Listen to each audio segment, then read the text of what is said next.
Breaking news. స్వేచ్ఛ ఆత్మహత్య కేసులో కొన్ని కీలక పరిణామాలు చోటు చేసుకుంటున్నాయి.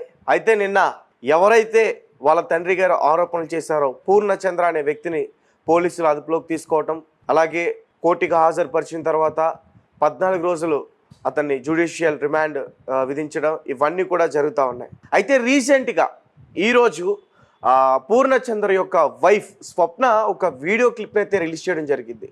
అయితే అసలు నా భర్త నా నుంచి వేరు కావడానికి, నా నుంచి దూరంగా ఉండడానికి స్వేచ్ఛే కారణం అంటూ, అలాగే నా పిల్లలను కూడా బెదిరించింది స్వేచ్ఛ, నన్ను అమ్మ అని పిలవాలంటూ, ఇలా చాలా విషయాలన్నీ కూడా ఆ వీడియోలో చెప్పుకుంటూ వచ్చింది. అయితే ఒకసారి నేను ఏమేమి అడిగిందో, ఆ వీడియోలో ఏమేమి చెప్పిందో ఒకసారి చెప్పే ప్రయత్నం చేస్తా. ముఖ్యంగా యాంకర్ స్వేచ్ఛపై పూర్ణచందర్ భార్య స్వప్న షాకీ కామెంట్స్. పూర్ణచందర్ ద్వారానే స్వేచ్ఛ పరిచయం, వారిద్దరి మధ్య సంబంధం నాకు తెలియదు, వారిద్దరు వ్యవహారం తెలిసాక పూర్ణను పూర్తిగా వదిలేశానంటుంది స్వప్న. అలాగే పూర్ణచంద్రపై స్వేచ్ఛ కూతురు అరణ్య చేస్తున్న ఆరోపణలన్నీ కూడా అసత్యం.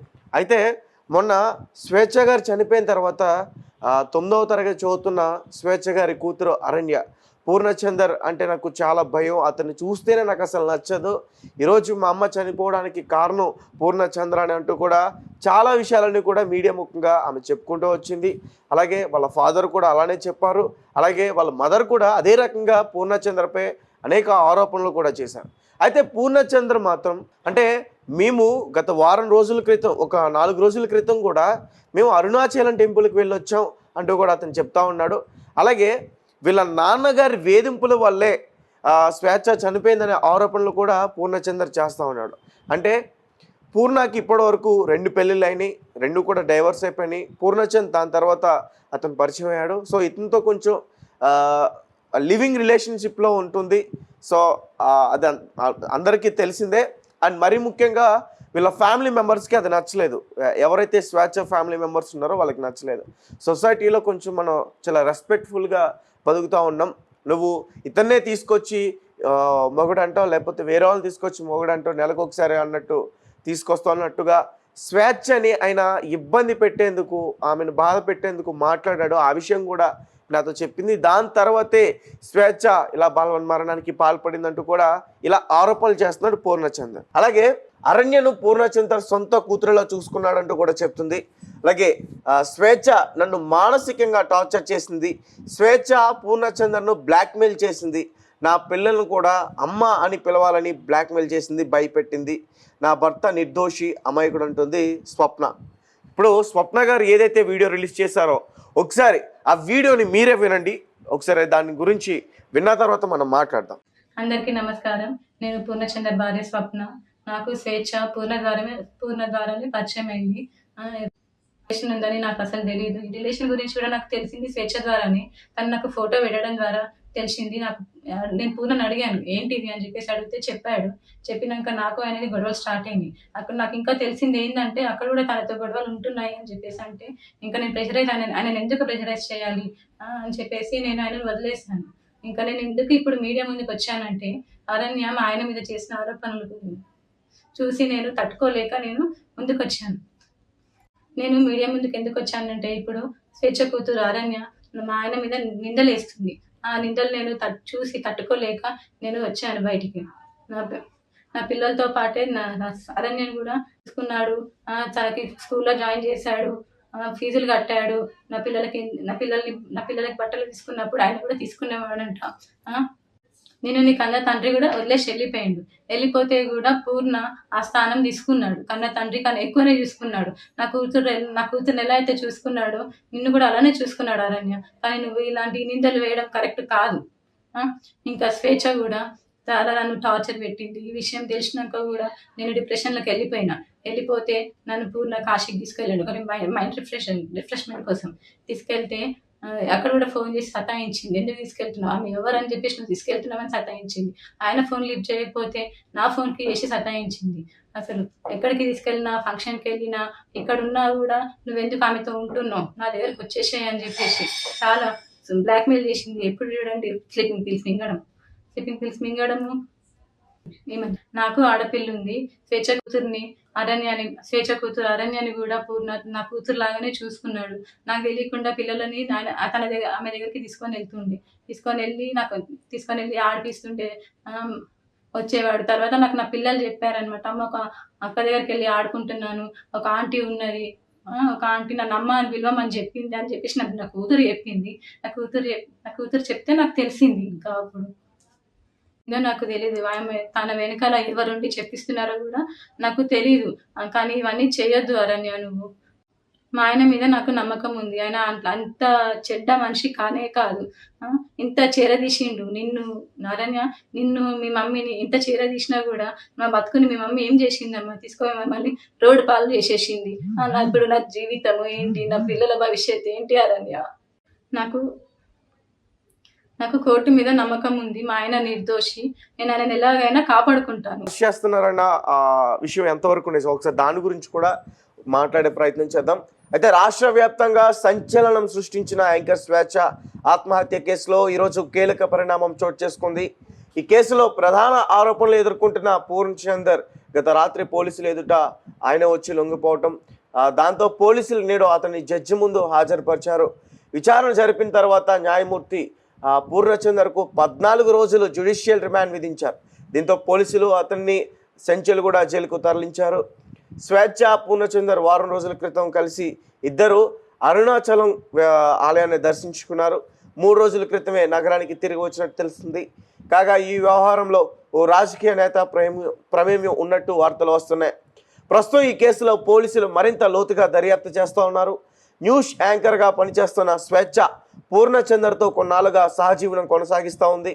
ఈ క్రమంలో తన నివాసంలో ఫ్యాన్కి ఉరివేసుకుని మిగతా జీవురాలుగా కనిపించింది. స్వేచ్ఛకు ఓ కుమార్తె కూడా ఉంది. ఇప్పుడు ఎవరైతే స్వేచ్ఛ కుమార్తె అని మనం మాట్లాడుకుంటున్నామో అరణ్య గురించి, ఆమె బలమైన ఆరోపణలన్నీ కూడా పూర్ణచంద్ర పైన చేస్తుంది.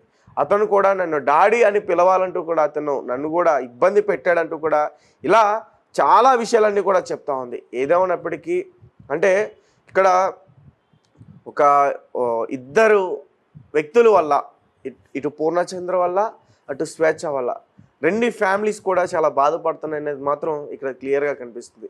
ఇప్పుడు అమ్మ లేక అటు నాన్న లేక స్వేచ్ఛ కూతురు అరణ్య, ఆమె ఎంత ఇబ్బంది పెడుతుందో ఒక అనాథలాగా.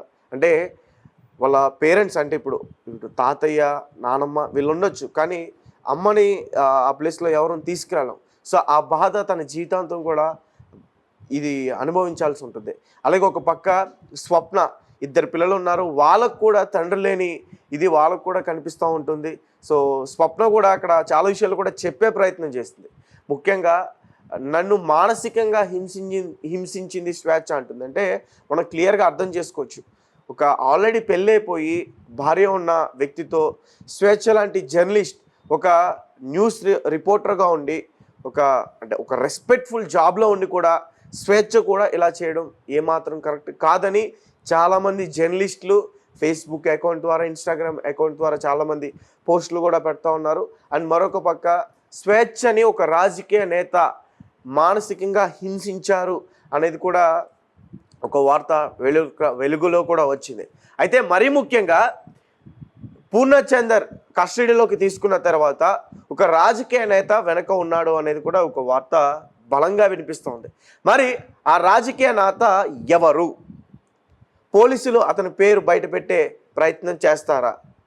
ఎంత బలమైన వ్యక్తి అయినా మాత్రం, ఒక వ్యక్తి చనిపోవడానికి కారణం అయితే మాత్రం ఖచ్చితంగా ఎంత పెద్ద వ్యక్తి అయినా సరే బయటకు తీసుకురావాల్సిన పరిస్థితి ఖచ్చితంగా ఉంటుంది. లేదంటే మాత్రం జర్నలిస్టులు కావచ్చు, స్వేచ్ఛను అభిమానించే వాళ్ళు కావచ్చు, వాళ్ళందరూ కూడా పోలీసుల పైన తిరగబడే అవకాశం కూడా ఉంటుంది.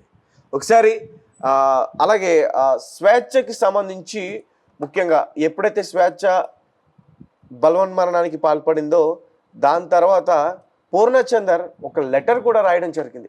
ఒకసారి స్క్రీన్ మీద అవి కూడా ప్లే అవుతున్నాయి, ఒకసారి మీరు దాన్ని కూడా గమనించే ప్రయత్నం చేయండి. మీడియా మిత్రుల ద్వారా తెలంగాణ సమాజానికి పూర్ణచందర్ స్వయంగా చేస్తున్న విన్నపం. ప్రముఖ జర్నలిస్ట్ స్వేచ్ఛ బలవన్మరణానికి గురించి నేను ఖచ్చితంగా చెప్పుకోవాల్సిన కొన్ని నిజాలు నేను మీడియా ద్వారా ప్రజలకు చెప్పలేని స్థితిలో అబద్ధం తెలంగాణ మొత్తం చుట్టేస్తుందని భయం. అయితే స్వేచ్ఛ నాకు 2009 నుండి పరిచయం. మేము ఇద్దరము టీ న్యూస్లో పనిచేసేవాళ్ళం. టీ న్యూస్లో మాకు స్నేహితురాలుగా ఎన్నో విషయాలు షేర్ చేసుకునేవాళ్ళం. వాళ్ళ తల్లిదండ్రులు జనశక్తిలో పనిచేస్తూ 6 నెలల వయసు ఉన్న స్వేచ్ఛను వారి అన్న వదినలకు వదిలేసి సంవత్సరానికి ఒకసారి చుట్టం చూపుగా వచ్చిపోయి స్వేచ్ఛను వదిలేసిన తల్లిదండ్రుల గురించి ఎన్నోసార్లు చెప్పుకొని బాధపడ్డా. అలాంటి బాధపడ్డ సందర్భాలను నేను గుర్తు చేసుకుంటున్న ఈ సందర్భంగా స్వేచ్ఛ తర్వాత వివిధ ప్రముఖ ఛానల్లో జర్నలిస్ట్గా మారింది. అంటే ఈమె ఫస్ట్ చాలా స్వేచ్ఛ అసలు ఎప్పుడైతే ఈ జర్నలిస్ట్గా స్టార్ట్ అయిందో తన కెరియర్, దానికి ముందే ఇతను పరిచయం అంటూ కూడా ఇతను చెప్పే ప్రయత్నం చేస్తున్నాడు. అయితే తర్వాత నేను ఎంతో సంతోషించిన సందర్భాలు ఉన్నాయి. దురదృష్టవశాత్తు 2008 నుండి 2009 మధ్య కాలంలో మొదటి వివాహంలో విడాకులు మరియు 2016 నుండి 2017 ప్రాంతంలో రెండవ వివాహంలో విడాకులు తీసుకున్న స్వేచ్ఛ ఏ రోజు కూడా జీవితంలో సంతృప్తిగా ఉన్న సందర్భాలు లేవు. ఆమె సంతోషాలన్నీ ప్రజలకే అందించి వార్తల్లో వెతుక్కుంది. రెండవ వివాహం ద్వారా తనకు కలిగిన పాప అరణ్య అందులో తనను చూసుకుంటుందే, ఎదుర్కొంటుంది తన జీవితాన్ని. తన బాధను రాతల రూపంలో తెలియజేసిన సందర్భాలు చాలా ఉన్నాయి. అయితే 2009 నుండి స్నేహితురాలిగా మాత్రమే పరిచయం. దాని తర్వాత 2020 నుండి నాకు దగ్గరైన మాట వాస్తవమే. 2017 రెండవ వివాహం ద్వారా జరిగిన విడాకుల తర్వాత హైదరాబాద్ రామ్నగర్లోనే వారి తల్లిదండ్రులతో ఉంటూ పూర్తి డిప్రెషన్లోకి వెళ్ళిన మాట వాస్తవం. వారి తల్లిదండ్రులు ఇరువురు జనశక్తితో గతంలో పనిచేస్తూ వారి నాన్న సానుభూతి పరునిగా, అమ్మ మహిళా సంఘాల పనిచేస్తూ ఏ రోజు స్వేచ్ఛగా వారు అమ్మ నాన్నల ప్రేమను అందించలేదు. వారు ఇరువురు పెట్టుకునే గొడవలతో రామ్నగర్ ఇంట్లో ఉండలేకపోతున్నా అని నాతో చెప్పుకున్న సందర్భాలు నా కళ్ళ ముందు మెదులుతున్నాయి. చివరికి 2020 సంవత్సరంలో తల్లిదండ్రులతో అండలేక కవాడిగుండలో తన ఒక ఇంటిని అద్దెను తీసుకుంది. 2022 ప్రాంతంలో తన పాపను కూడా వారి తల్లిదండ్రుల దగ్గర నుండి తన వద్దకు తెచ్చుకున్నది. ప్రతిసారి ఒకటే బాధ చెప్పుకునేది, నాలాంటి జీవితం నా పాపకు రాకూడదు, నా పాపను తల్లిగా నేనే దగ్గరుండి చూసుకోవాలని చెప్పేది. 2022 నుండి దాదాపు పాప బాధ్యతను పూర్తిగా నేనే తీసుకున్నాను. ఆమె చదువు, ఆమెకి కావలసిన అన్ని అవసరాలను దాదాపు ఒక తండ్రి స్థానంలో బాధ్యత తీసుకున్నానంటూ కూడా ఒక లేఖ అయితే ఈయన రాయడం జరిగింది. ముఖ్యంగా మీడియా మిత్రులు ఉద్దేశించి అయితే మాత్రం ఈయన రాశాడు. ఎందుకంటే రకరకాలుగా మీడియా ఇప్పుడు ఆయన పైన రాస్తున్న రాతలు కావచ్చు, ఖచ్చితంగా అతను భయపెట్టుంటాడు. అంచేత ఇలాంటి ఒక లెటర్ను అయితే అతను రిలీజ్ చేశాడు. ప్రజెంట్ అతను సెంచల్ కూడా జైల్లో ఉన్నాడు. జ్యుడిషియల్ రిమాండ్ అతనికి 14 రోజుల పాటు విధించారు.